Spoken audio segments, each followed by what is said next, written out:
Benjamin की सच्चाई जानने के बाद हेलेन वापस पार्टी में आती है। तभी अचानक बेंजामिन पीछे से आकर पूछता है कि वो इतनी ध्यान से किसे देख रही है। हेलेन चौंक जाती है और बेंजामिन पूरे जेंटलमैन अंदाज में आखिरी डांस के लिए पूछता है, क्योंकि लास्ट डांस शुरू होने वाली होती है। डांस के दौरान बेंजामिन कहता है कि वो पूरा दिन बहुत बिजी रही। हेलेन जवाब देती है कि हाँ, उसे भी लगा था कि ये बस उनका छोटा सा बैंक्वेट होगा, लेकिन यहां तो इतने अनएक्सपेक्टेड गेस्ट्स आ गए। बेंजामिन हल्के से उसे अपने और पास खींचता है और कहता है कि अब वो उस पर थोड़ा ध्यान दे रही है। आखिर वो इस बैंक्वेट का होस्ट भी है और उसका हस्बैंड भी। हेलेन शर्माते हुए कहती है कि आखिरकार बेंजामिन ने उसकी कीमत समझ ली। बेंजामिन मुस्कुराकर कहता है कि उसे ये बहुत पहले ही समझ आ गया था। हेलेन कहती है कि इसके लिए वो उसकी तारीफ करती है। बेंजामिन जवाब देता है कि ये मेरे लिए सम्मान की बात है, मेरी पत्नी। हेलेन उसे देखते हुए 5 साल पहले की बात सोचने लगती है, जब बेंजामिन उस फैमिली के पास गया था जिसने उसे छोड़ दिया था। उस दिन क्या हुआ होगा, वो क्या सोच रहा होगा, उन्होंने उसके साथ कैसा बर्ताव किया होगा।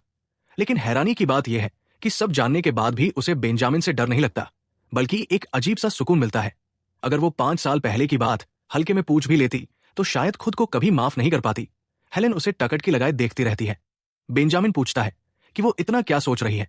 हेलेन कहती है कि बहुत समय बाद फैमिली को देखकर पुरानी बातें हिल जाती है। बेंजामिन कहता है कि जब उसने पहली बार उसके फैमिली के बारे में सुना था तो उसने माहौल काफी डार्क इमेजिन किया था। हेलेन कहती है कि आमतौर पर हाँ, ऑब्जेक्टिवली देखें तो हालत थोड़ी दयनीय है, स्टेप मदर और ढेर सारे अनोइंग हफ सिबलिंग्स। लेकिन बेंजामिन कहता है कि उसे फिर से एहसास हुआ कि फैमिली की शक्ल से ज्यादा मायने ये रखता है कि हम एक दूसरे के बारे में कैसा महसूस करते हैं। हेलेन मुस्कुराकर कहती है, बिल्कुल सही। चाहे अनोइंग स्टेपमॉम और परेशान करने वाले हफ सिबलिंग्स हों, फिर भी वो अपने फैमिली से प्यार करती है। ये सुनकर बेंजामिन उसे गले लगाता है और कहता है कि जिन्हें तुम प्यार करती हो वो जरूर खुश होंगे। हेलेन चौंक जाती है। गाना खत्म हो जाता है तो बेंजामिन कहता है कि थोड़ा ब्रेक ले ले, लेकिन हेलेन उसे रोककर पूछती है कि उसका क्या वो उससे प्यार करता है। बेंजामिन शर्मा कर उसका हाथ पकड़ता है और चूमते हुए कहता है कि उसे दिन रात उसकी जरूरत है। उसकी आंखें सिर्फ उसे ढूंढती है और उसके होंठ भी सिर्फ उसी को। अगर इसे प्यार कहते हैं तो शायद वो उससे प्यार करता है। हेलेन पूछती है कि अगर वो भविष्य में उसे दर्द दे तो भी। बेंजामिन पूरे यकीन से कहता है कि हेलेन उसे कभी दर्द नहीं देगी, यही तो प्यार है। हेलेन पूरी तरह ब्लश अटैक में चली जाती है और मन ही मन मान लेती है कि उसे नर्क भेजने की योजना पूरी तरह फेल हो चुकी है। शायद असल में वो खुद ही सजा पा रही है।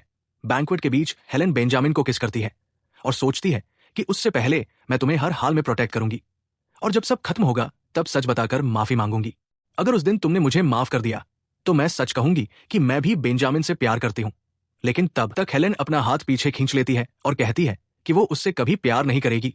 इसके बाद कहानी 2 दिन आगे बढ़ती है ड्यूक रसल के मैंशन में। जब हेलेन और बेंजामिन की कैरेज पहुंचती है तो बेंजामिन उसका हाथ पकड़कर उसे नीचे उतारता है। हेलेन मीठी मुस्कान के साथ धन्यवाद कहती है, लेकिन बेंजामिन नजरें फेर लेता है। डचेस रसल उनका स्वागत करती है और कहती है कि उम्मीद है वो यहां बिना किसी चिंता के आराम करेंगे। हेलेन धन्यवाद देती है और कहती है कि उनकी वजह से वो यहां अच्छा समय बिताएंगे। बेंजामिन कहता है कि फिर मैं हमारे स्टे के दौरान आपके सहयोग की उम्मीद करता हूं और आगे बढ़ जाता है। ड्यूक और डचेस दोनों हैरान रह जाते हैं। रात को कमरे में हेलेन कहती है कि वो बच्चा नहीं है, कब तक ऐसे प्रोटेस्ट करता रहेगा। बेंजामिन कहता है कि वो ऐसा इसलिए कर रहा है क्योंकि वो बच्चा नहीं है।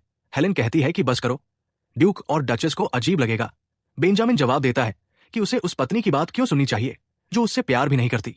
उस दिन उसे बहुत चोट लगी थी, इसलिए शुक्रगुजार रहो कि वो इसे यही छोड़ रहा है। हेलेन चिढ़े हुए चेहरे से कहती है कि उसे पॉजिटिव जवाब देने की जरूरत नहीं।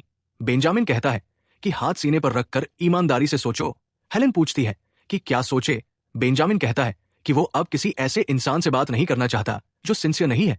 हेलेन मुट्ठी भींच लेती है और सोचती है कि सच नहीं बता पाई, लेकिन उसकी फीलिंग्स भी सच है, वो भी उसे चाहती है। बेंजामिन उसे परेशान देखकर हाथ बढ़ाने ही वाला होता है कि हेलेन कहती है, ठीक है मैं समझ गई। नहाने के बाद बेंजामिन सोचता है कि ये डेफिनेटली पॉजिटिव सिग्नल था, फीलिंग्स म्यूचुअल थी। लेकिन अगले पल वही उसे दूर धकेल देती है, तो फिर वो चेहरा क्यों बना रही थी? शायद कोई और वजह है जो वो कह नहीं पा रही। उसे अपना अप्रोच बदलना होगा। दूसरी तरफ हेलेन सोचती है कि अगर बेंजामिन भी वॉश करने गया तो उससे टकराने से पहले ही सोने का नाटक कर ले।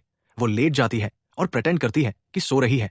उम्मीद करती है कि बेंजामिन बात नहीं करेगा, लेकिन बेंजामिन का प्लान अलग होता है। वो पास आता है, उसके कान को छूता है। हेलेन एक्टिंग छोड़कर पूछती है कि वो क्या कर रहा है। बेंजामिन हल्के से उसका हाथ चूम कर कहता है कि बस उसे थोड़ा वार्म करना चाहता था। हेलेन पूछती है कि क्या वो अब उससे नाराज नहीं है। बेंजामिन कहता है फिलहाल नहीं। हेलेन इंपल्सिव बिहेवियर और हर्ष वर्ड्स के लिए माफी मांगती है, लेकिन कहती है कि ये अभी अरेंज्ड मैरिज है, उसे टाइम चाहिए। बेंजामिन मासूमियत से पूछता है कि अगर वो टाइम दे तो क्या काफी होगा? ठीक है, वो टाइम देगा। हेलेन कहती है कि अभी कुछ समय के लिए डिस्टेंस रखे, सिर्फ फिजिकली नहीं बल्कि बेवजह की जेलसी भी, फेयरवेल पार्टी में भी। बेंजामिन पूछता है कि क्या वो स्काउंड्रल फिर आएगा? वही पहले हेलेन पर लाइन मार रहा था। क्या वो बस देखता रहेगा? हेलेन मानती है कि रूफस न्यूसेंस है, लेकिन वो हर औरत के पीछे जाता है और अंदर से खाली है। उसे उकसाने से बात और बिगड़ेगी। बेंजामिन कहता है कि उसे लगा था वो इससे ऊपर उठ चुका है, लेकिन शायद नहीं। किसी और आदमी के बारे में सोचना, जबकि वो उसके आर्म्स में हो, वो बर्दाश्त नहीं कर सकता। हेलेन याद दिलाती है कि डिस्टेंस रखने को कहा था और कहती है कि उसने जेलसी के लिए गलत इंसान चुना है। रूफस उसकी जिंदगी की सबसे बड़ी मुसीबत है और उसे उसमें जरा भी इंटरेस्ट नहीं। बेंजामिन इंटेंस चेहरे से पूछता है कि फिर उसका क्या? हेलेन शर्मा कर कहती है कि मैरिड है तो इंटरेस्ट न होना पॉसिबल नहीं। यह सुनकर बेंजामिन पीछे हटता है और कहता है कि वो समझ गया और फिलहाल इतना काफी है।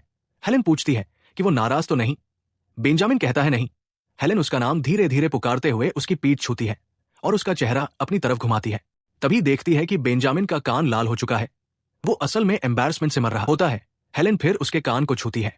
इस बार बेंजामिन कहता है कि ध्यान से देखो, लाइन तो तुमने क्रॉस की है और अब आग लगाने की जिम्मेदारी भी तुम्हारी है ना? हेलेन सोचती है कि उसकी स्किल देखकर लगता है ये पहली बार नहीं। बेंजामिन कहता है बिल्कुल नहीं, वो उसकी फर्स्ट एवरीथिंग है। दोस्तों, आज की वीडियो बस यहीं तक। देखने के लिए दिल से थैंक यू और हाँ, कमेंट्स में अपना फेवरेट पार्ट जरूर बताना। साथ ही ये भी शेयर करना कि आपको ये मनहवा कैसा लगा और क्या आप अगला पार्ट देखना चाहते हो। लाइक, कमेंट और सब्सक्राइब करना मत भूलना ताकि आपको मेरे सारे नए अपडेट्स टाइम पर मिलते रहें। तब तक के लिए मिलते हैं अगली वीडियो में दोस्तों। Stay tune.